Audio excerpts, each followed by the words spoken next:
Well, it's been a few years, but out here, about ready to plow some more snow.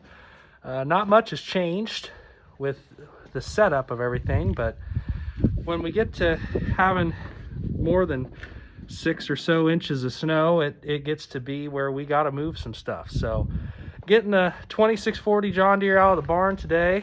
You can see over here we got our 4440 nestled away for the winter, but we do have our 6-foot plow blade, and I'll show that to you real quick.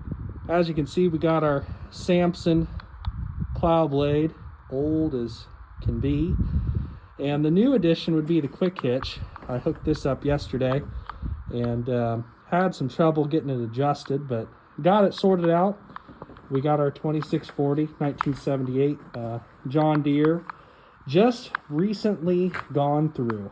Had some major hydraulic issues that caused it to be split in middle, and we went through that, put all the money we could ever think of into it, and got it home. And yesterday, after saying, you know, probably need to get the snow blade on it, the batteries went bad. So went and got some new batteries from old Walmart, put those in yesterday night, got her started up, and here she sits. So we're gonna hope she starts today. Make sure we're out of gear.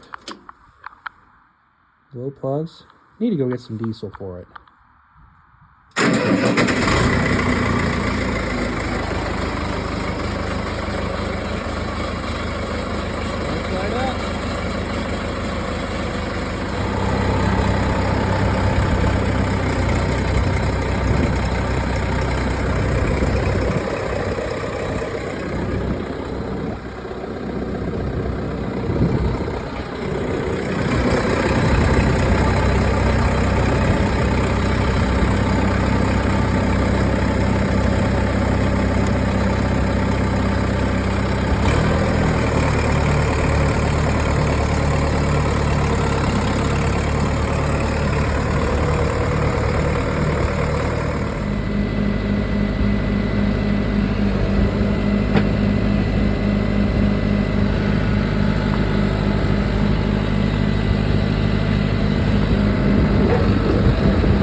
Well, really did a nice job.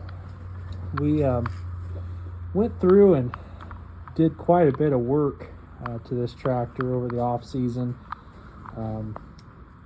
Earlier we had a auger that was on it, and the PTO quit working, so we took it down to John Deere, and they ended up splitting the tractor and replacing quite a bit of stuff hydraulically on this unit. And I really can't complain as of right now. After plowing a bit with it, the plow blade really does a nice job.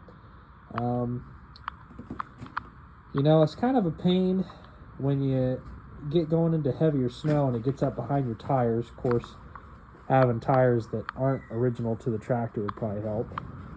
And then at the same time, it'd be nice to have the blade able to switch around and push backwards or forwards, which I could do that, but you know, don't want to get off when it's just so cold. And from how things have gone so far, I would give it a really good score of doing all right. I really can't complain. So, but yeah, I just wanted to give you a recap of how plowing kind of went, and then vice versa from the start to finish. We got the driveways cleared out and back away in the barn we go. Part of the startup process for a 2640 is, you know, with these it's very cold-blooded. So we had the injection pump rebuilt, injectors were looked at, but it always has started pretty hard, so plugging it in is a must. giving it a couple hours to warm up the block. This particular model does have the starter fluid adapter, and as you can see over there, starter fluid spot, you can actually reach it from the tractor. But give it a little bit of starter fluid. Right now when it's warm, it starts right up. Really can't complain too much with it.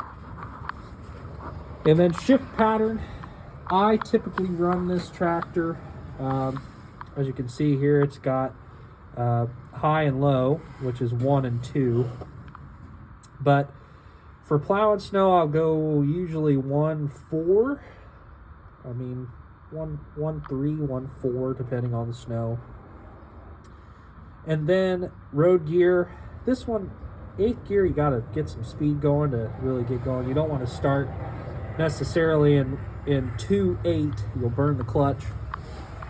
But yeah, it's really not much to it. Then shutdown procedure. Coming over here, we can turn the key off, and once you turn the key off, you have to cut fuel to it, because that's how they did it in 1978. And a lot of these John Deeres from that year have that current kind of setup. But yeah, here we are. Didn't break anything, not yet, but can't complain. No, and it's pretty cold out with the wind chill and everything taken into account. Hasn't been very pleasant to plow snow, but once we get her all done, it's always a good feeling to have it all done and be able to drive in your driveway. But with temperatures the way they've been and wind chill, it has been cold. But that's all I got for now. Appreciate you watching, and hopefully the next time goes as smoothly. We'll see what happens.